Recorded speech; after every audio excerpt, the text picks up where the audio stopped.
Hi there, my name is Jess. I'm the branch manager at the Littlestown Library, and today I'm going to be reading Gray Squirrel Hears His Name from the Treasury of American Indian Tales. The Oneidas were a tribe of the Iroquois Nation which had swept north to invade the lands of the Algonquins, spreading death and destruction. After having beaten all the surrounding Algonquin tribes badly, the Iroquois tribes fell to fighting among themselves. The Onondagas, Mohawks, Cayugas, and Senecas, as well as the Oneidas. This constant bloodshed in the Mohawk Valley in time weakened the tribe so that they were always in danger of attack from the revenge-seeking Algonquins. It was during this unhappy time that a young brave, Gray Squirrel, lived among the Oneida people. He was not an unusual Indian. He was of average build, with average good looks and average abilities. He took part in only the things that average young man in his tribe enjoyed: hunting, fishing, trapping, and doing all the things they did. However, there was one difference that set Gray Squirrel aside from his brothers of the tribe. Gray Squirrel had never heard his name spoken by the chiefs of the tribe. All the other braves of his age had either heard the chiefs call their names while on the hunt, at a tribal ceremony, or while walking in the woods or swimming in the stream. So Gray Squirrel began to wonder whether he had ever done anything which, in the eyes of the chief, made him unworthy. He had fought in great battles, but he had never been cowardly, so cowardice could not be the reason. He had never failed to hunt well, to keep his wigwam warm and sturdy, and to see that there was enough food for all the family. He could see no way in which he had been unworthy of the chief's notice. Often Gray Squirrel would walk by the quiet stream and ponder the reason for his being a brave forgotten by the chiefs. As Gray Squirrel's heart grew troubled, he sought the wise advice of his father, Gray Owl. One evening he approached his father's wigwam and asked if he might speak with him about something which tormented his mind. Gray Owl invited him into his home, and they both sat cross-legged around the small fire in the center of the wigwam. There was a long period of silence, and then Gray Owl spoke. "What is it that troubles you so deeply, my son? I have often watched you wander from the village to the nearby stream and sit and ponder. I have watched you return with a downcast look from the hunter battle, when you should have been joyful that your bow had proven straight and true in whatever task you set for it." His father paused. "Speak, my son. Unburden your heart to your father, who has loved you and guided you from babyhood to fine young manhood." Gray Squirrel looked long at his father, and as he watched his father's eyes, his face softened, and he said, "O wise and kind father, many years I walked the forest trails at your heels, carefully watching every move, imitating all that you taught me to the best of my ability. Many, many hours we spent together beneath the sheltering branches of the towering oak trees, listening with our ears to the voices of the forest. You taught me how to listen and what to listen for, so that my ears have grown very keen. Today the deer may not tread the forest floor that I do not hear, nor the rabbit scurry for cover that I cannot uncover the entrance to his home, nor the bluebird set his wings for flight that I cannot immediately see his starting place. And yet, dear father, there is one sound I have listened for and have not heard."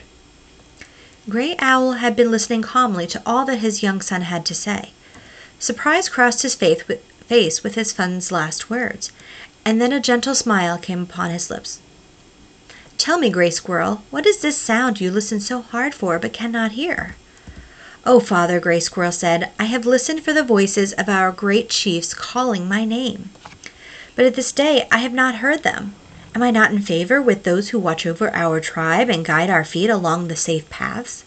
Tell me, father, why do I not hear my name spoken by them? I have listened along the forest trails or in the din of battle. I have lain awake in the quiet of my wigwam listening for just a whisper. All the other braves of our village are proud that they have heard their names repeated by the chiefs. I alone have not. What is wrong, father? I have come to you to seek your wise answer." Gray Owl lowered his eyes to the ground as he searched his thoughts for the right reply. Then he lifted his head slowly and studied his son's face.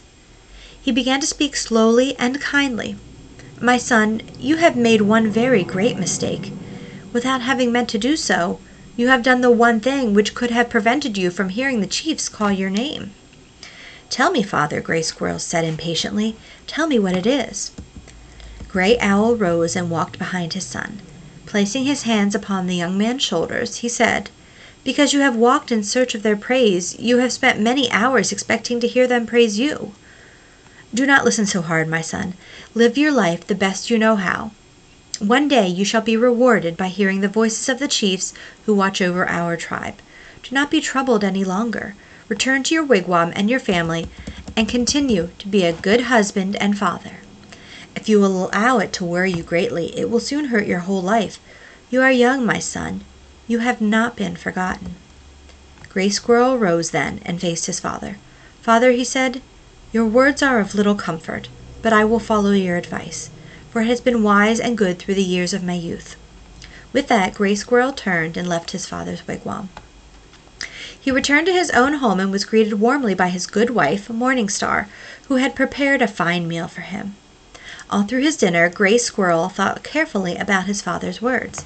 But when he went to bed that evening, he decided that he should drive these troubled thoughts from his mind.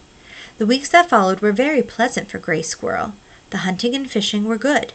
Everything was going well. The people of the village saw the sudden change in Gray Squirrel and the fact that he no longer appeared worried. Gray Squirrel felt better, greeting each new day happily. One day, Gray Squirrel shouldered his bow and chose his best arrows. Bidding his family goodbye, he started towards the forest to hunt for fresh meat for his family.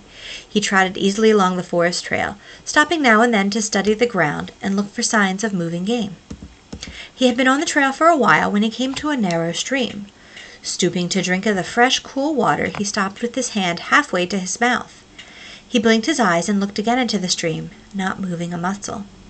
There, in a quiet pool next to his reflection, was that of the head and antlers of a beautiful deer. Slowly the brave lifted his head until he was looking straight into the eyes of a magnificent buck standing directly across the stream, almost within reach. As Gray Squirrel straightened up slowly, the buck shied a little and backed off. Many thoughts passed through Gray Squirrel's head, but the one which puzzled him most was why the buck shied only a little, and then stood and watched him without any sign of fear after that. Gray Squirrel lowered a hand slowly to reach for his bow, which he had placed upon the ground as he was kneeling to drink. Grasping the bow firmly, he fitted an arrow onto the bowstring and took careful aim. The great buck's eyes stayed his hand from releasing the arrow and made him lower the bow. His mind told Gray Squirrel that this buck would provide good food, but his heart told him to stop. Then he noticed that the deer was favoring his right hoof and realized that the buck had an injury. His leg just above the hoof was swollen to almost twice its normal size. Gray Squirrel dropped his bow and arrow to the ground and with careful and even steps waded across the stream towards the buck. The animal suddenly turned as if to spring into the forest, but his leg collapsed under him and he fell to the ground. Gray Squirrel guessed that the deer must have already used up his strength in escaping from whatever had caused the injury, had come to the stream to bathe the injured leg and could go no further. Now the buck was struggling to rise, and Gray Squirrel jumped quickly to his side. Firmly but gently, the Indian placed one knee against the buck's side, one hand on the animal's chest, the other on the buck's neck to hold him steady. The animal was frightened and trembled. Gray Squirrel spoke softly to the buck and began to stroke its side, each time managing to bring his hand a little closer to the injured hoof. Finally, the buck seemed to sigh and relaxed as though he understood that this man wanted to help him. Gray Squirrel leaned over to look at the injured leg more closely. The buck apparently had run into some heavy brambles, and a large thorn had lodged in the soft part of the leg just above the hoof, which had become infected and had begun to fester. Gray Squirrel took his knife from his belt and pressed the point of the blade into the flesh beside the thorn. The buck's leg quivered slightly. Then the thorn and a misty fluid spurted from the wound. Gray Squirrel took wet leaves and mud from the bed of the stream and laid them over the wound. All through this operation, the buck lay still, allowing Gray Squirrel to do as he pleased. The animal continued to lie there quietly, as though waiting for any more help the Indian might give him. Gray Squirrel went back to the stream and, cupping his hands, brought some cool water for the animal. The buck drank it eagerly. A long time passed while Gray Squirrel kept vigil over the resting buck. Occasionally, as he moved to another position, the buck would follow him with his eyes. When Gray Squirrel settled down again, the buck would put his head back on the earth, and he too would rest again. Finally, dusk drew near, and it began to darken in the forest. As if by signal, the buck arose, tested his injured leg, glanced at Gray Squirrel, and started for the protection of the dense trees. Gray Squirrel called, and the buck stopped at the edge of the woods and turned to look back. He cocked his head to one side as if to say, "Thank you," and then moved into the thick woods and out of sight. Gray Squirrel suddenly became angry with himself and shouted aloud, "What a fool you are, Gray Squirrel! There, before you, was food for your family for a whole week. But you let the buck make you feel sorry for him. You cared for his injury, and now he has left you empty-handed after a whole day of hunting, with only the story of a deer who let you pet him. As if anyone would believe you. You are a fool, Gray Squirrel." Then there was a loud rustling nearby. All of a sudden, Gray Squirrel heard a voice calling his name. "Gray Squirrel," the voice boomed, echoing in the forest. "Don't be angry with yourself. I witnessed what you did today. Your tribe will honor you. It takes courage to travel in the forests alone in search of food, but it takes greater courage to forget to be a hunter when his prey is so easy a target because of an injury. You sacrificed time and food for your family's table to help the injured buck. If you had killed the animal, you would have felt cowardly. Return to our village, hold your head high, and tell of your deed today. Do not worry if they do not believe you at first. Your heart is happy for your kindness. Go, Gray Squirrel. It grows late. I will ask the chiefs to hear your story at the council fire tonight." In quiet wonder, Gray Squirrel stood gazing at Strongheart, the great war chief of the Oneidas, who stepped out of the woods only a few paces from the spot where the buck had stopped briefly to gaze back at him. Lifting his bow from the ground, Gray Squirrel started back to his family and his wigwam. In his heart were warmth and peace that he had never felt before.